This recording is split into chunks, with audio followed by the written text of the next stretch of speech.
Hello my dear students, आज मैं लेकर आई हूँ क्लास 8 के लिए एक और सैम्पल पेपर जिसकी हेल्प से आप अपने सेशन एंडिंग एग्जामिनेशन के लिए बहुत बढ़िया से रेडी होने वाले हो। तो चलिए शुरू करते हैं आज की वीडियो और देखते हैं कि इस सैम्पल पेपर में किस टाइप के क्वेश्चंस आए हुए हैं। ठीक है, तो सबसे पहले आपको पता ही है कि आपका जो पेपर है वो 3 सेक्शंस में डिवाइड होगा। Section A reading, section be writing and grammar, उसके बाद सेक्शन सी लिटरेचर जो कि हमारी पूर्वी बुक में से होगा। ठीक है, तो ये है हमारा सेक्शन ए जिसमें आप देख रहे हो 2 अनसीन पैसेज आपको आएंगे। तो इसको तो मैं अभी इतना डीपली कवर नहीं कराऊंगी क्योंकि वीडियो बहुत लंबी हो जाएगी। इसमें आपको पता ही है कि आपको क्या मिलेगा। आपको एक अनसीन जो है पैसेज मिलेगा जिसको आपको ध्यान से रीड करना है और उसके बेसिस पे कुछ क्वेश्चंस के आंसर्स करने हैं। आप प्रैक्टिस के लिए इसका स्क्रीनशॉट लेकर और ये जो क्वेश्चंस हैं इनको प्रैक्टिस कर सकते हो। वीडियो को पॉज करके स्क्रीनशॉट ले सकते हो और इसकी प्रैक्टिस कर सकते हो। ठीक है, तो ये आपका हो गया क्वेश्चन नंबर 1 जो कि है आपका अनसीन पैसेज, जिसमें आप देख सकते हो सारे एमसीक्यू बेस्ड क्वेश्चन है और लास्ट में जो 2 क्वेश्चन है उनका आपको 1 वर्ड या 1 सेंटेंस में आंसर करना है। ऐसे ही आपका क्वेश्चन नंबर जो 2 है वो भी अनसीन पैसेज होने वाला है और उसमें भी आपको यहाँ पर तो अगर आप देखोगे तो एनईपी के बारे में बताया गया है 2020, जिसको आप पढ़ोगे आपकी कुछ नॉलेज में भी एड ऑन होगा और आपको ध्यान से वो पैराग्राफ पढ़ के उसके बेसिस पे कुछ क्वेश्चंस के आंसर्स करने हैं। ठीक है, तो ये हमारा सेकंड क्वेश्चन है जिसमें आप देख सकते हो हमें ये कुछ डाटा भी दिया गया है जिसके बेसिस पे भी हम जो है एनालाइज कर सकते हैं। उसके बाद अगर आप देखोगे तो यहाँ पर कुछ क्वेश्चंस हैं, जैसे क्वेश्चन नंबर 1 में आपको जो है आंसर लिखना है, उसके बाद एमसीक्यू बेस्ड है, ये आपका जो है ग्राफ बेस्ड है। ठीक है, तो इस तरह से आपको कुछ क्वेश्चंस के आंसर्स करने हैं और आपका ये जो टोटल है 8 एंड 7 15 मार्क्स का सेक्शन ए जो है वो रहने वाला है। उसके बाद आप देखोगे सेक्शन बी है जो कि राइटिंग एंड ग्रामर। इसमें आप देखेंगे क्वेश्चन नंबर 3 आपका जो है वो है लेटर राइटिंग से रिलेटेड। ठीक है, लेटर राइटिंग में आपको एक फॉर्मेट जो है वो फॉलो करना होता है और इससे रिलेटेड मैंने क्लास 10 के लिए काफी सारी वीडियोस अपलोड की हुई हैं। आप उन वीडियोस को देखकर लेटर राइटिंग का फॉर्मेट और लेटर राइटिंग को जो कुछ जनरल लाइंस हैं वो कैसे लिखते हैं लेटर, वो आप सीख सकते हो। यहाँ पर आपका क्वेश्चन क्या है, यू आर दीपक और Deepika of class 8, write a letter to the principal of your school requesting him to install a rain water harvesting system. हमने जो हमारे चैप्टर्स पढ़े थे waiting for the rain, harvest him, तो उसमें हमने रेन की इंपॉर्टेंस के बारे में बात की है ना। साथ में हमने इन्वायरमेंट से जो है रिलेटेड चीजें पढ़ी हैं ताकि जो वाटर है we should not waste it. तो आपको क्या करना है, रेन वाटर हार्वेस्टिंग की इंपॉर्टेंस बताते हुए अपने प्रिंसिपल से रिक्वेस्ट करनी है कि वो भी आपके स्कूल में एक रेन वाटर सिस्टम जो है हार्वेस्टिंग सिस्टम वो लगवा दे। ठीक है, तो टू द प्रिंसिपल ही होगा इसके अंदर। तो नेक्स्ट आपका जो है इनफॉर्मल लेटर है, you are Raman Ramita of 24 defence colony Chandigarh, write a letter to your friend inviting him or her to spend the summer vacations at your home. ठीक है, आपको अपने फ्रेंड को इनवाइट करना है कि वो आपके घर पे आए और समर वेकेशंस में आपके साथ रहे। आप उसके साथ अपना प्लान शेयर कर सकते हो कि कहाँ कहाँ जाएंगे, आप उसको क्या क्या दिखाएंगे। ठीक है, कि मतलब किस तरह से आपको उसको विजिट कराएंगे, ये सब आप शेयर कर सकते हो और इनफॉर्मल है तो आप अपनी फीलिंग शेयर कर सकते हो। उसके बाद हमारा क्वेश्चन नंबर 4 जो है वो है स्टोरी राइटिंग। देखो आपके डिफरेंट जो है टॉपिक्स हैं, वेरियस टॉपिक्स हैं राइटिंग स्किल्स में, कोई भी टॉपिक टीचर आपको दे सकता है, टीचर के पास पूरी इंडिपेंडेंस है। यहाँ पर हमारा जो है स्टोरी राइटिंग से रिलेटेड है, using the clues given below develop a story in about 80 to 100 words, you can invent your on details. ठीक है, 4 मार्क्स का है तो 80 to 100 वर्ड्स में आपकी इसकी वर्ड लिमिट रहेगी।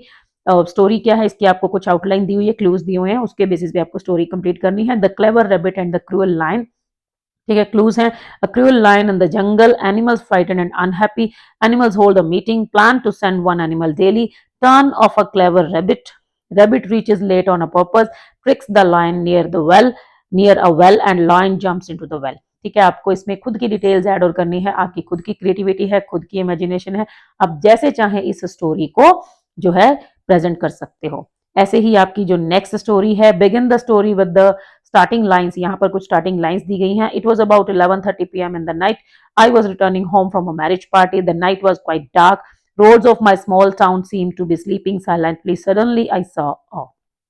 अब आप देखो, अब आप सोच रहे होगे यार ये तो बड़ा मुश्किल सा काम लग रहा है ना, क्या स्टोरी लिखेंगे। बहुत आसान है। अच्छा, कई बच्चों को ऐसा लगता है कि सोचें क्या, लिखें क्या, कैसे सोचें, कैसे क्रिएट करें स्टोरी को। अब देखो, अगर आपको ऐसे स्टार्टिंग दे दी, ठीक है, आई स ए, अब इसमें आपने बहुत सारी मूवीज देखी होंगी। ठीक है, अपनी लैंग्वेज में, इंग्लिश में, हिंदी में, पंजाबी में, जिस भी लैंग्वेज में आप किसी भी एक मूवी की जो मतलब कोई सीन आप याद कर सकते हो या आप पूरी मूवी का जो स्टोरी है वो रिमाइंड करके यहाँ पे लिख सकते हो। नंबर 1, ठीक है। नंबर 2 आप क्या कर सकते हो, आपने अपने अदर सब्जेक्ट्स में आज तक, अब आप क्लास 9 में हो, सॉरी 8th में हो, तो आपने 6th में, 7th में, 5th में, 4th में बहुत सारी सब्जेक्ट्स पढ़े होंगे, बहुत सारी स्टोरीज पढ़ी होंगी। तो आप उनमें से किसी भी स्टोरी को यहाँ पे ऐड ऑन कर सकते हो। अब जैसे मैं आपको हिंट दे देती हूँ, आप अपनी ही बुक के किसी, नंबर 3 जो है आपकी ही पूर्वी बुक, उसी में से आप कोई स्टोरी ले सकते हो, ठीक है। कोई जरूरी नहीं है कि आपको कुछ नया सोचना है। अगर आपको नहीं एट दैट द टाइम याद आ रहा, आप कुछ भी अपनी बुक में से जो जो आज तक आपने पढ़ा है उसी में से आप हेल्प ले सकते हो, ठीक है। सडनली आई स ए, अब देखो, अब आपने कोई भी अपनी एक जो स्टोरी है, जो आपकी फेवरेट स्टोरी है, उसको चूज करो। देखो मैं सिंपल सा एग्जांपल देती हूँ।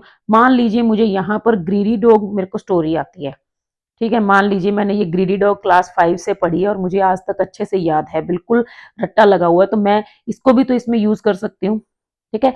इसमें भी हम इसको यूज कर सकते हैं कि suddenly I saw a dog, ठीक है, stealing a piece of meat from a shop and then the dog started running, ठीक है। I followed the dog and what I saw, the dog came to a water body or whatever you can write down, came to a river and suddenly it saw its reflection in the water।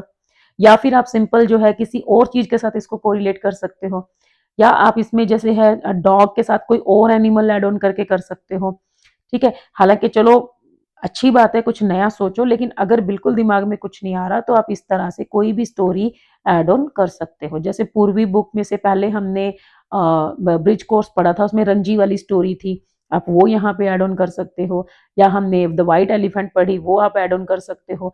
थोड़ा सा तो modify देखो करना ही पड़ेगा, as it is तो नहीं आएगा, लेकिन हम उससे आइडियाज ले सकते हैं, ठीक है। तो बहुत ही इंटरेस्टिंग होता है, बहुत ही ईजी होता है, कोशिश करने से सब कुछ हो जाएगा।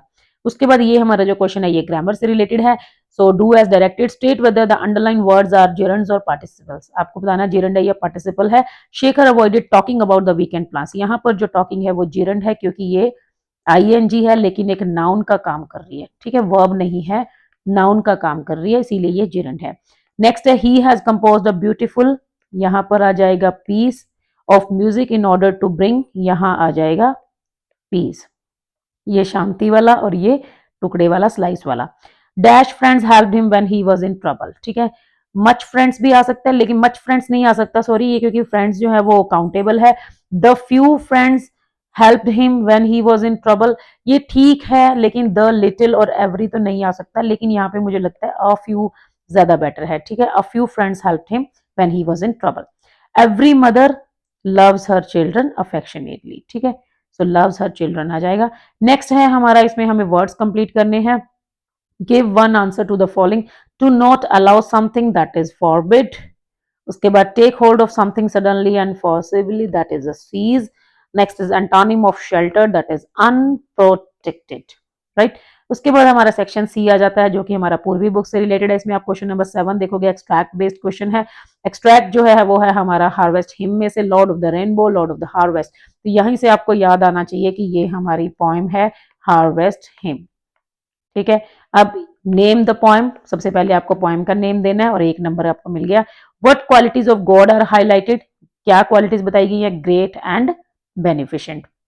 उसके बाद नेक्स्ट है in the extract words like rainbow, harvest, forest, grain, valleys, ये यूज किए गए, ये किस पोएटिक डिवाइस के एग्जांपल्स हैं, तो ये these are imagery. Next one is the word beneficent means generous and kind, which value is most strongly conveyed through this stanza, that is gratitude for natural and divine blessings, ठीक है। उसके बाद second हमारा जो stanza है वो है magnifying glass. Poem में से सबसे पहले आपके दिमाग में पोएम का नाम आना जरूरी है, क्योंकि एक क्वेश्चन जो है वो आपका यही हो सकता है।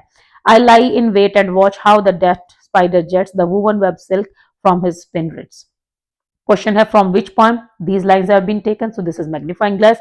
What does the poet emphasize on the line above lines? The danger posed by the spider? No, the spider's skill and the poet's clear careful observation, so yes, this is the correct answer.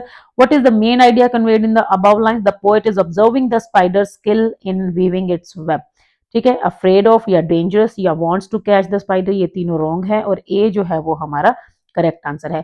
Which poetry device is used in the first line, first line में wait and watch, so here it is alliteration. Next one is what can be inferred from the line jets the woven web silk. इससे क्या पता चल रहा है? इससे पता चल रहा है कि the spider produces silk smoothly and efficiently. उसके बाद नेक्स्ट हमारा क्वेश्चन फिर से एक्सट्रैक्ट बेस्ड है, लेकिन ये हमारा स्टोरीज या चैप्टर में से रहेगा। Winter came early the cherry tree. देखो सबसे पहले यहाँ पे आपके दिमाग में आ जाना चाहिए कि अच्छा चेरी ट्री चैप्टर है, वो लड़के वाला चैप्टर था जिसने एक सीड से एक प्लांट बहुत बड़ा ट्री ग्रो किया था। तो ठीक है, उसके बाद हम इसके आंसर्स करेंगे। तो ये हमारा जो है एक्सट्रैक्ट, पहले हम इसको अच्छे से रीड करेंगे। उसके बाद क्वेश्चन देखो क्या है, birds hid in the dense branches of the trees. तो replace the underline word with the phrase from the extract. यहाँ पर ये आई है सोट शेल्टर, ये इसका आंसर है, क्योंकि इसमें लाइन देखो क्या है, field mice sought shelter in the roof of the cottage, की वो जो है रूफ ऑफ द कॉटेज में शेल्टर ले लेते हैं, छुप जाते हैं। तो बर्ड्स हिड, हिड मतलब ये छुपना, तो सोट शेल्टर। नेक्स्ट आता है, हमें जो है इसको कंप्लीट करना है। फील्ड माइस कहां पर शेल्टर लेते हैं? रूफ ऑफ द कॉटेज में। और बर्ड्स कहां लेते हैं? नेस्ट इन ट्रीज में। What can be inferred about the teachers sorry the cherry trees toughness from the line the cherry tree bent low with the weight of snow, कि जब उसके ऊपर स्नो पड़ी तो वो डाउन हो गया, थोड़ा झुक गया। इससे क्या पता चलता है? इससे पता चलता है कि the tree could withstand harsh weather. Next is how did the blocked road indirectly affect grandfather's stories. ये है ना, this made grandfather's quite grumpy, his stories began to have unhappy endings, so it caused the stories to have unhappy endings. How did the blocked road effect daily life? ये आपको यहां से पढ़ के answer करना है। ठीक है, the road from the valley was blocked and for several days there was no newspaper. ठीक है, उसके बाद हमारा नेक्स्ट जो स्टैंजा है that is from the chapter feathered friend. Sven वाला चैप्टर है हमारा। Sven was one of our best construction man. ठीक है, क्वेश्चन है why was Sven's job considered difficult? उसकी जॉब डिफिकल्ट क्यों थी? Working in a space suit made handling materials challenging. ठीक है, जो स्पेस सूट होता है ना वो इतना कंफर्टेबल नहीं होता, तो उसमें काम करना मुश्किल हो जाता है। What skills does Sven's work mainly highlight? So this highlight physical strength only? No, क्योंकि वो क्या कहता है, इसमें बहुत सारी जो है स्किल्स चाहिए होती हैं, जैसे कि यहाँ देखो, was one of our best construction man, excelled at the tricky and specialised work for collecting girders as they floated around free fall, making them to do slow motion 3-dimensional ballet that would get them into their right positions and fusing the pieces together when they were precisely dovetailed into the intended pattern. It was a skilled and difficult job. For a spacesuit it is the not, ठीक है, most convenient of gaps in which to work. So physical strength only? No. Speed and carelessness? No. Leadership? No. Patience, precision and technical skills.